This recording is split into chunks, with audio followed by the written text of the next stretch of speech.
જય માતા. હવે રનિંગ દરમિયાન અમુક વાર ઘણી એવી પરિસ્થિતિ એવી થાય છે કે હારું છોડી દઈએ, હવા મૂકી દઈએ, આ તો આપણું કામ જ નહીં. થોડુંક 3.5-4 કિલોમીટર જેવું થાય એ વખતે એવું થાય કે હવે તો આ આપણું કામ જ નહીં.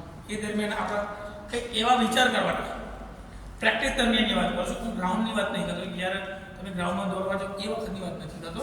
પ્રેક્ટિસ દરમિયાન તમે જ્યારે પ્રેક્ટિસ કરો એ દરમિયાન શું વિચારો એની વાત કરું છું. કારણ કે તમે પ્રેક્ટિસમાં પછી 3-4 કિલોમીટર થાય એટલે તમે એવું થાય પગ તમારો ઓટોમેટિક થાકી જાય, મગજ તમારે એમ કરે બસ હવે ઊભો થઈ જાય, હવે આપણે બધી દોડાયું નથી, હવે ઊભું થઈ જશે. અને એવું દરેક નાથી મારા હાથથી ગમે તેને દરેક નાથી દરેક રણના હાથે આપણું થતું જ હોય. પણ એ દરમિયાન તમે સમય સાચી લો તો તમારો 5 કિલોમીટર 110% પૂરું થઈ ગયું. એ સમય દરમિયાન તમારે કેવું વિચારો કે તમે પોલીસ બની ગયા. લોકો તમને એમ કહે છે કે સાહેબ આવો, સાહેબ મજામાં. દરેક વ્યક્તિ તમને સાહેબ કહે. આમ કેવું લાગે, આમ ખાખી પહેરી હોય તો આમ અંદરથી જૂનું આવે, આમ તમે ઉભા રહો તો તમને અંદરથી એવું લાગે કંઈક છે. આમ તમે પાસ થઈ ગયા, તમે પાસ થઈ જ ગયા છો એવું વિચારો તો તમે રનિંગ કરવામાં તમને વધારે એનો સપોર્ટ મળશે. ઉદાહરણ તરીકે તમે વર્દી પહેરી ગયા કઈક જગ્યાએ તો તમને રિક્ષાવાળા કહે સાહેબ આવો, ઘેર સુધી મૂકી જશે, ભાડું નહીં લે સાહેબ, જોજો ભાડું નહીં લે, ઘેર સુધી મૂકી. તમને નહીં પણ તમારા ફેમિલીને જે નહીં બોલતા હોય ને, માની લો કે આજે તમને અત્યારે હાલ કોઈ આમ એવું લાગતું કે નહીં બોલતા એ લોકો તમને સામેથી પૂછે કેમ સાહેબ મજામાં. વડીલો કે જે તમારાથી 10 ને 15 ને 25 વર્ષ મોટા છે એ લોકો પણ તમને સાહેબ એ વખત તમારા આમ અંદરથી કેવું છે એ વિચાર કરો. તમે અંદરથી કેવું થશે, આમ કેવું પ્રાઉડ ફીલ થશે, આમ તમારા આમ રૂવાટા ઊભા થઈ જશે. એ દરમિયાન તમે એવો વિચાર કરો જ્યારે તમારે થાકી જાઓ તો હવે તમને એવું લાગે સારું નહીં દોડાતું. ત્યારે આ તો અમુક વ્યક્તિઓ આખો દિવસ મજૂરી કરતા હોય છે, એ મજૂરીનો વિચાર કરો તો જો તમે નહીં દોડ્યા તો 300-350 રૂપિયાની મજૂરી કરી પછી આખી જિંદગી મજૂરી કરવી એના કરતાં 1 વર્ષ મજૂરી કરી લેવી હાલ. જો 1 વર્ષ મજૂરી કરી લીધી તો આખી જિંદગી શાંતિ થશે. અને આ 1 વર્ષ મજૂરી ના કરી તો આખી જિંદગી મજૂરી કરવી પડશે. આખી જિંદગી દુઃખ થાય એના કરતાં 1 વર્ષ દુઃખ વેઠી લો. અને આ દુઃખ વેઠેલું તમને પાછળ જતા તમારી 2 પેઢી સુધી છે.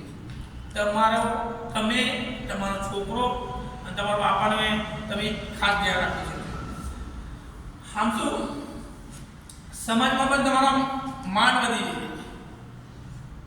કંઈક કાર્ય પ્રસંગ થતો હોય ને તો કેવું થાય, આમ તમારી રાહ જોશે કે ચલો પોલીસમાં લાગેલા છે તો એમને આવવા દો, કંઈક કાર્ય તૈયારી. આમ વારંવાર તમારો ફોન આવશે, કેટલા પહોંચ્યા, કેટલા આવ્યા. અને જો તમે પોલીસમાં તો નહીં પણ કોઈ પણ કાર્ય કશું નહીં કરતા હોય અને તમે આમ બેરોજગાર જેવા મજૂરી કરતા હોય તો તમારો કોઈ ભાવ નહીં, કોઈ ભાવ નહીં પૂછે. આમ તમે કોઈ સંબંધી નહીં જશો ને તો એ તમે આમ તમને માને નહીં આવે. અને જો કદાચ તમે પોલીસમાં લાગેલા છો, નજીકની ભરતી પોલીસની છે, સરકારી કોઈ પણ નોકરી બટ નજીકની પોલીસની ભરતી છે જે આપણા થઈ શકે એવું, તો તમે તમારી એન્ટ્રી હશે ખાલી એ જોરદાર હશે. આમ તમે જેવા આવજો પહેલાં તમને ખુરશી આપી દઈશ, ચા આપી દઈશ, પાણી આપી દઈશ, બધું આપી દઈશ. પણ એના માટે શું કરવું પડશે, એ વિચાર એના માટે તમારે લાવવું પડશે. તો જ્યારે તમને વધારે જેવી તકલીફ થાય ને તો આ એક મોટિવેશન વિડીયો જોઈ લેવાનો તમારે મારો. તો તમને ગમતો હોય તો એકવાર જોઈ લેજો. એટલે આ ખરેખર દરેક વ્યક્તિઓ હતી આવો બનાવ બને છે, આવું જ બને છે. એટલે મોટિવેશન માટે ખાસ જ્યારે તમને એવું લાગે કે હવે નહીં દોડાતું, હવે હું થાકી ગયો છું, ત્યારે આવા મગજમાં વિચાર કરો એકવાર. અને એ વિચાર કર્યા પછી જો તમારી સ્પીડમાં ફેર ના પડે તો તમે મને કહી શકો છો 100% 110% તમને ફેર 100% પડશે. બરાબર? ઓકે, તો આવા જ વિડીયો જોવા માટે મારી યુટ્યુબ ચેનલ પણ બનાવેલી છે.